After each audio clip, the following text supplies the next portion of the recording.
بچه آمدیم با یه ویدیو جدید.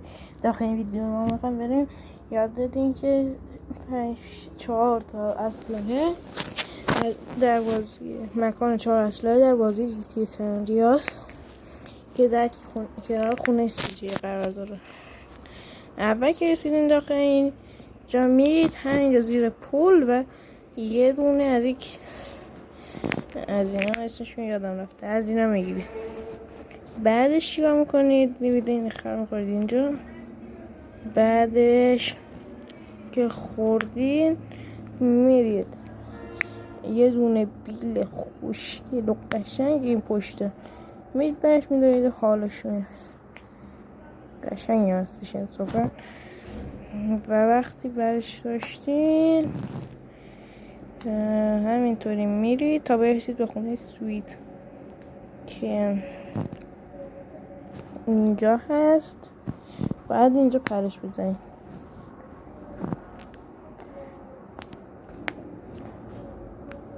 خب الان ببینید اینجا باگدا باید پرشتون درست باشه. نگاه کن الان مثلا من اگه پرش درسته خب اینجا بعد میریم پشت یه شتاب میرید و میافتید.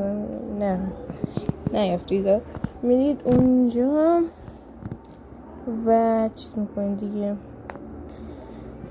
میپرید. حالا نمیدونم چه باگ میده. خب میرید باید برید رو سقف خونه CJ و ببینید یه نوع SMG که مخصوص گروه سیریتیا و گروه سیریتیا دارن.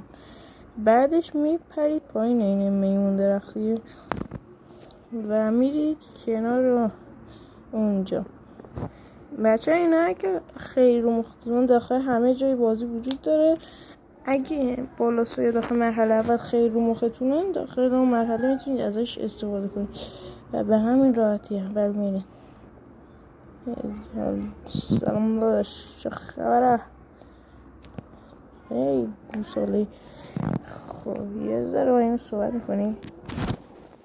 خب بعد داخل مرحله که اسمش بیگ اسموکه میرید اینجا که CJ با ما زدیم بره و اینجا که با دوچرخه داری راه میرید به محض اینکه بالا سایه اومدن یه لحظه خودتون ببینید نگاه کنید بالا سایه اومدن. خب اینا رو باید بکشید. بمیر لعنت. بچه ها تکرار میکنم هر چقدر دوست داشتید میتونید استفاده کنید. وایسا بکشمش بکن خودش پیاده شد. خب مردش. الان پیاده شد. اینو بکشیم یه کارشون تمام بشه. سوار به شرخه میشید و میرید دنبال رایدر گوزو و اینطوری دیگه این مرحله رو به پایان میرسید. چرا من یادمه بار اولی که این مرحله رو داشتم میرفتم 2 بار کم رفتم تا ببرم چون هی این بالاسایی ها میزدن و الان چند تا راه حل گذاشتن که دیگه خودتون دوست و دیگه رسیدین اینجا دیگه رایدر گوزو رو میبینید که میگه پا بزن آشغال. نگاه گفت پا بزن ما چی؟ فوش شد بالاخره باید بیفتیم دنبالش و دیگه همین دیگه. اینم بود از این ویدیو.